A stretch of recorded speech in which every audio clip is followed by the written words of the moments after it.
It's another edition of Orange and Blue today with Cecil, Lammey, and Andrew Mason. And the Denver Broncos were back at work at UC Health Training Center, Centura Health Training Center. Too many names, Mace. And Courtland Sutton wasn't there. Big deal or no, controversy seems to abound with this decision by Sutton. It's not a holdout, but here's the thing. The reports are he wants a new contract. Yep. He doesn't deserve a new contract. He doesn't. Period. Full stop. End of story. Diving into the numbers of what he's accomplished on the 2 years of his contract, Cease. I mean, I'll just throw some numbers at you here. Touchdown catches. Hey, he had 10 touchdowns last year, right? Over 2 years, he's got 12. That's 18th of 97 wide receivers with at least 40 targets, okay? Yardage per catch in that span, tied for 44th among those 97 receivers with at least 40 targets. Yardage after contact per catch, 93rd. Drop percentage, 82nd. Success rate, 58th. He should be happy he's getting the deal that he's getting, and that's it. Like, he's, he probably, if anything, is a bit overpaid on his contract. Yeah. He doesn't deserve a new deal. Well, and that's what was so surprising to me with the Tom Pelissero report. We know Pelissero is close with George Payton, but he says Sutton going on his 10th starting quarterback in 7 seasons. This sounds like agent-fed information, right? Like, yes. Well, my guy, he's had 10 quarterbacks in 7 seasons, only $2 million guaranteed, and that's where maybe a compromise, if there is one, could come into play, or they could just get pissed off as a team and ship off Courtland Sutton to have more assets in the draft.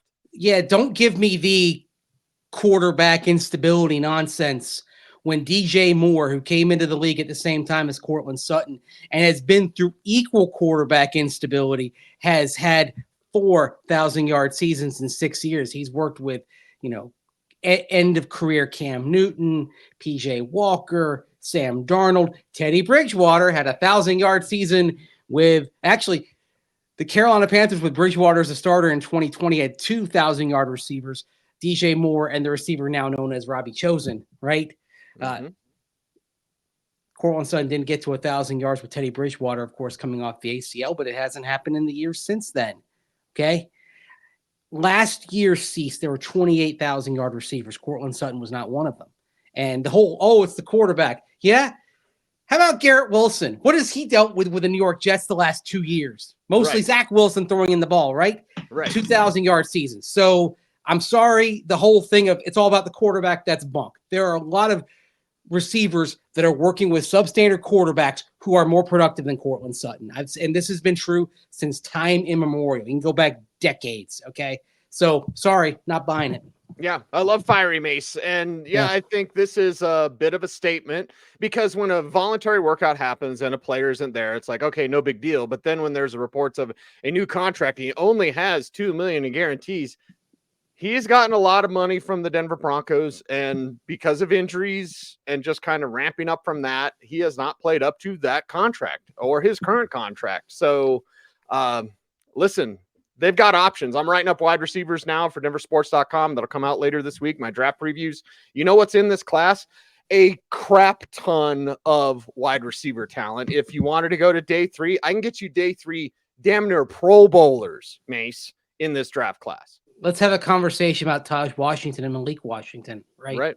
We want to get into day 3. I wrap up my piece at denversports.com saying the Broncos are better served by leaning in the development of young receivers like Marvin Mims Jr. and Brandon Johnson, leaning on Josh Reynolds, who you brought in last month, and then adding to it. I mentioned Malik Washington in round 4. Okay.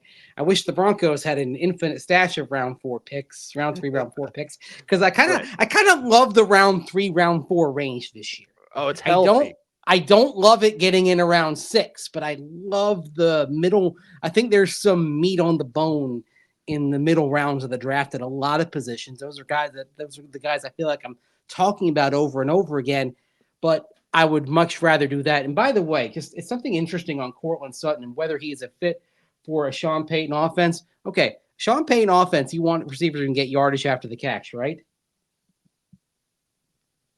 1,000%. Okay, you're letting me, I shook my head, but I'm fired up a little bit. You want receivers who can get yardage after the catch, and you want receivers who can break tackles, okay?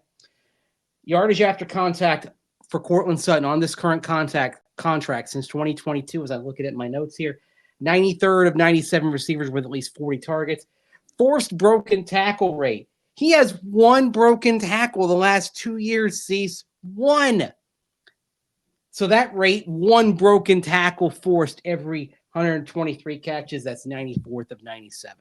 That's not what Sean Payton's looking for in his offense. He's looking for things to set up. And obviously, yes, Russell Wilson wasn't the best at that. But even with the opportunities that he has had, like over the years, he hasn't done that. Like Courtland Sutton, even in 2021, working in a different offense, only forced one missed tackle. Right. One. So this was happening before Russell Wilson walked in the door. Mm-hmm. And it is all about fit in the National Football League, not just for quarterbacks. I'm going to say it for wide receivers. And sure, there might be a team out there, maybe it's still Baltimore or whoever. Mm-hmm. And I've questioned Mace, and I've been delicate about this question. But when Courtland Sutton, he's very professional. I appreciate that. I actually really like Court. I don't like this move, but I like Court. But I've often wondered, and we've wondered aloud on this show, like, does he even want to be here? Well, this kind of move with the, hey, he wants a new contract. What? Okay, that means to me he doesn't want to be here. And don't forget, like we're just a few weeks removed from him posting the GIF of Will Smith looking around the empty room at the end of Fresh Prince of Bel-Air, right? Right. Okay. So he posts that, and yeah, he's downplaying it, but you don't have to put it out there. Not everything that you think has to go on social media, right? I used to do a lot more of posting everything I think. Now I don't. I've learned that lesson. Okay? Not everything you think has to go out there. Yeah. So you have that. And now if he just not been there just because he wants to work out of his own volition, wherever, that's fine. That's perfectly defensible. These are voluntary workouts. You don't have to be there, especially when there's not any teaching going on. This is about strength conditioning, weight training, doing this with your teammates. We're not going to be talking about football meetings for Broncos players for a month. Okay. Mm-hmm. They don't get into that until they get into actually going on the field during OTAs and doing football stuff. Sean Payton's way is to use this month for strength and conditioning. That's it. Kind of keep things mentally manageable, which is fair. So if he just chose to stay away of his own volition, that's fine. Who cares? But with it coming out in concert with, he wants a new contract. Okay. It's a story. It's a story if he wants a new contract. It's a story to me that is flummoxing because I'm looking at the body of work here and I don't see a receiver who deserves a new contract. And again, I don't buy the quarterback excuse because I can look around and see plenty of receivers. Adam Thielen, thought to be at the end of the line, had a 1,000-yard season with Bryce Young last year. And Bryce Young was terrible in Carolina in his first season at quarterback. Okay. Yeah. So I'm not buying the QB excuse. I'm just not. With a coach that got fired during the year. Yeah. Like we've got a ton to point to. Here's that picture you're talking about. Yes. It's like a court. That room might be empty here pretty soon. And this is the decision the Broncos have to make. If he's going to have these sort of demands in that way, I think last year, I talked about this on Denver Sports Tonight last night, Mace, like last year was Sean Payton's year to kind of figure out who wants to be here. Who are his guys, who can handle his style, who wants to be here. And honestly, this goes into something Daniel Jeremiah had posted about, and I was going to kind of save it for a different show, but I think we need to bring it up now because it's about timing. It's about timing and vision. Guess what happens when you get a young quarterback? You've got guys around him, but you continue to build the pieces. Once you pay the quarterback, here's what Daniel Jeremiah said. Once you pay the quarterback, you place your trust in him to elevate younger wide receivers. We've seen it all over the league the last few years. So here's what you do. You get your quarterback when he's ready to get paid. You get younger receivers around him. Simply put, the timing of Sutton on this team with the rookie franchise quarterback doesn't make a lot of sense right now. An overpaid wide receiver with a rookie quarterback on that rookie salary.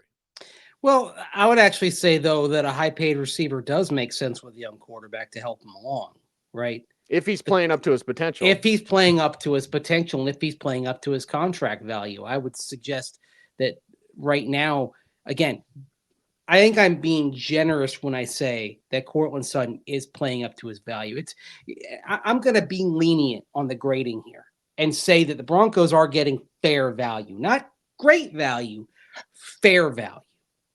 And Sutton should look at his production and see that, okay, if he ranks 21st in the league at the current time in terms of average annual value for his contract as a wide receiver, that's fair, because that's probably about where he is. Maybe I'd say maybe being generous to say he's the 21st best receiver in the league the last couple of years. He's probably somewhere in the 30s.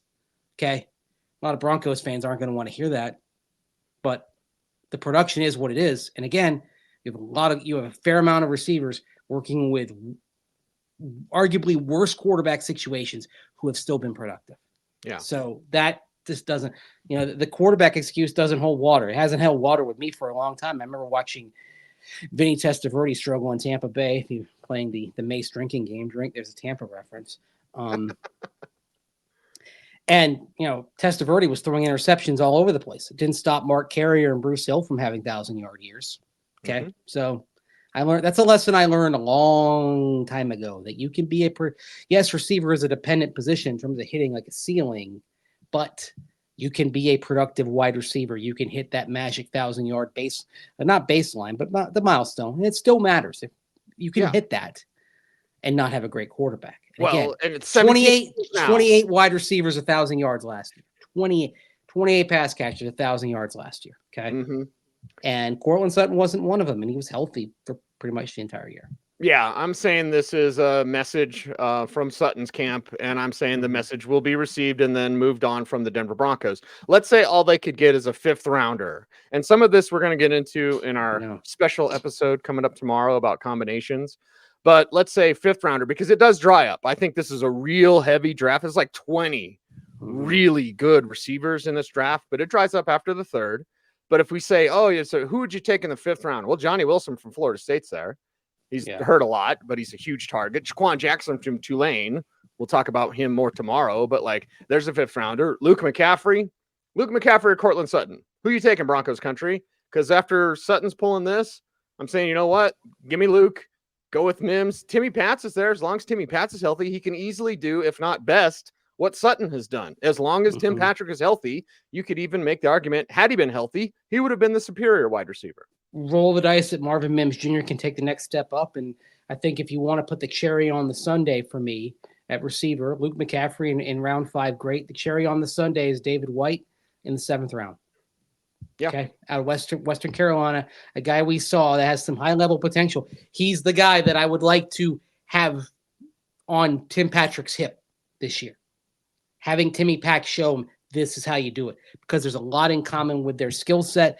And I think the one thing that David White could use going forward as he refines his game, I think he's got to concentrate a little more. I felt like some of the miscues that he had when we watched him down at the Shrine Bowl practices were a lack of concentration, but that is something that can be fixed, right? Mm-hmm. That is something you can grow into. Tim Patrick had a drop problem when he first came to Denver, right? Yep. Went away because he worked at it, right? It's funny. If they lose Courtland Sutton, it's like, okay, fine. I don't know that Tim Patrick is going to be productive. I think you just take whatever you can get out of him this year as he's coming off of the Achilles and the torn ACL. You take what you can get and be happy with it. But boy, I liked having Tim Patrick, the person in that room. Yes. I like having Tim Patrick, the leader in that room, the diligent player, the guy who is never, ever, ever outworked. And having these young players see Timmy Pats and say, this is how a pro does it. Yes. And Tim Patrick's a pro. Yep. You know what stands out to me is that UTSA helmet. So I'll put in my 2 cents for Josh Cephas, who we saw at the Shrine Bowl as well, another larger receiver. But here's the thing. Talking Sean Payton, we're talking fit. Jalen Virgil, run after the catch. That's why he's a great return man option. Brandon Johnson, crazy catches, run after the catch.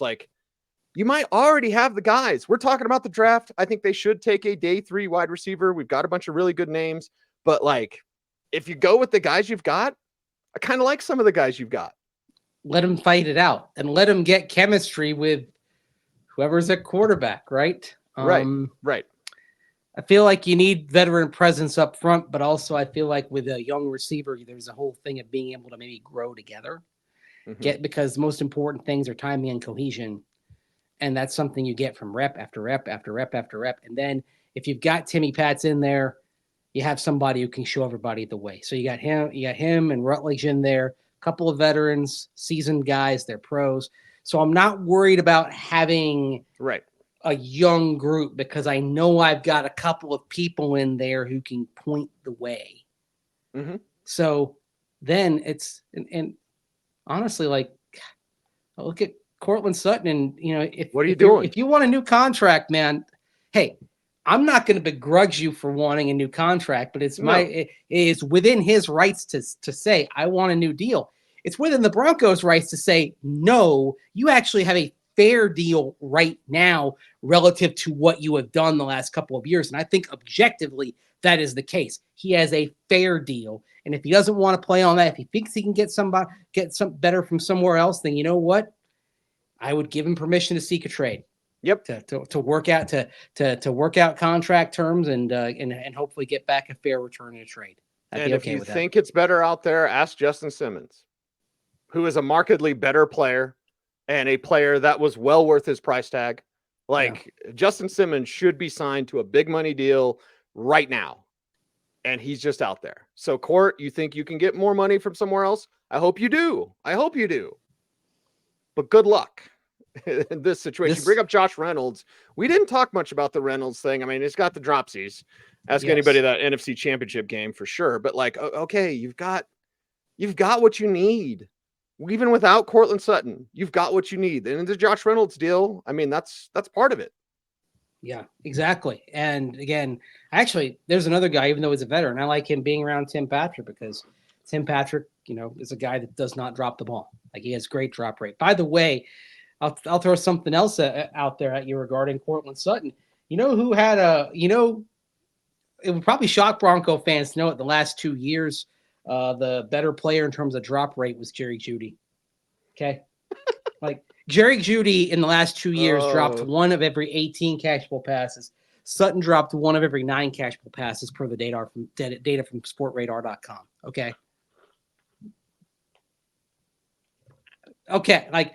There is man alive. There's a disconnect with what, and I'm defend Jerry Jeudy, but there was always a disconnect from fans and what actually Jeudy was doing. Fan bases decide who they like and who they don't. Yep. And see, I'm a math guy.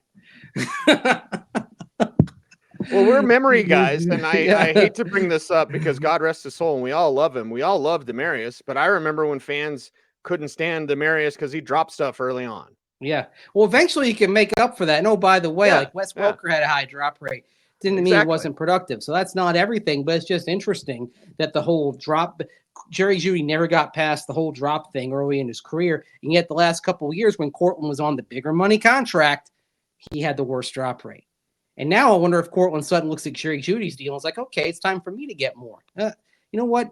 $15 million over 4 years. That's a fair deal. It's a fair deal for what he is providing right now. It's a and again, you have other receivers who they're productive without a good quarterback. So yeah, can you tell this sort of had a visceral effect on me? I was like, when I saw this, I'm like, really? And that's why I wanted to go and do data, because I wanted numbers to kind of prove my point. Right. So. Well, and the film backs it up too. I mean, it's just he was getting a fair price. You're not going to get more than that. Good luck.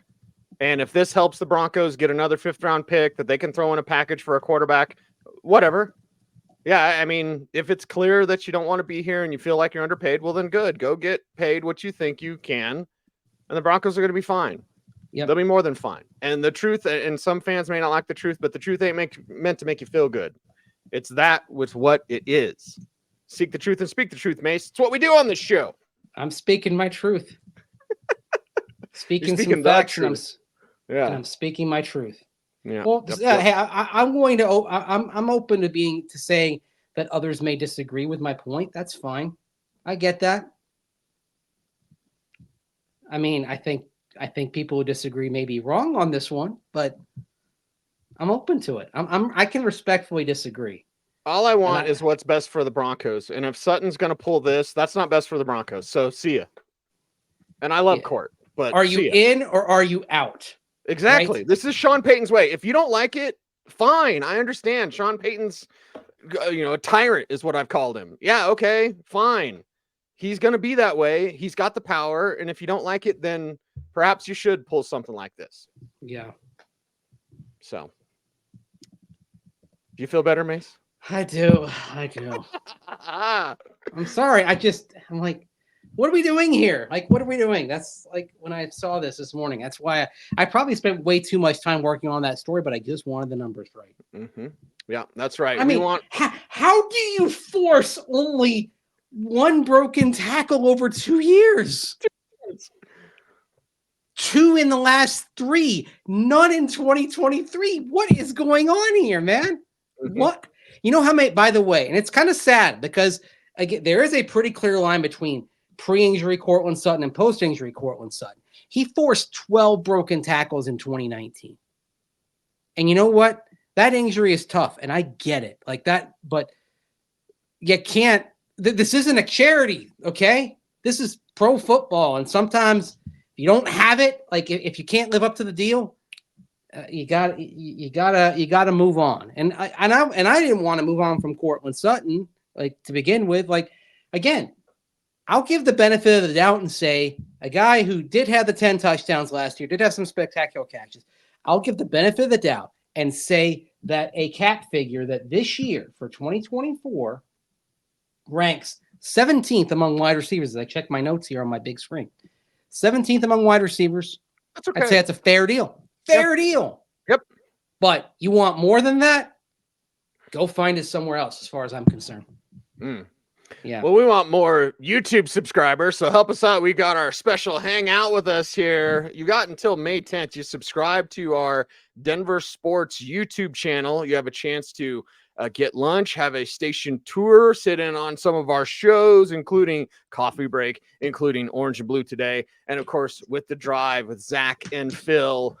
Go there, and if you already subscribed, you already entered. But about 51% of our viewers on our wonderful show, Orange and Blue Today, are not subscribed. So help us out. And how can they help us out on YouTube, Mace? Like, comment, share, subscribe, hit that notification bell so that you never miss a vid. That's right. He's Andrew Mason. You follow him on all the socials at Mace Denver. I am at Cecil Lammey saying OBT is a BFD. Thanks for watching. Stay tuned. And would you please stay frosty?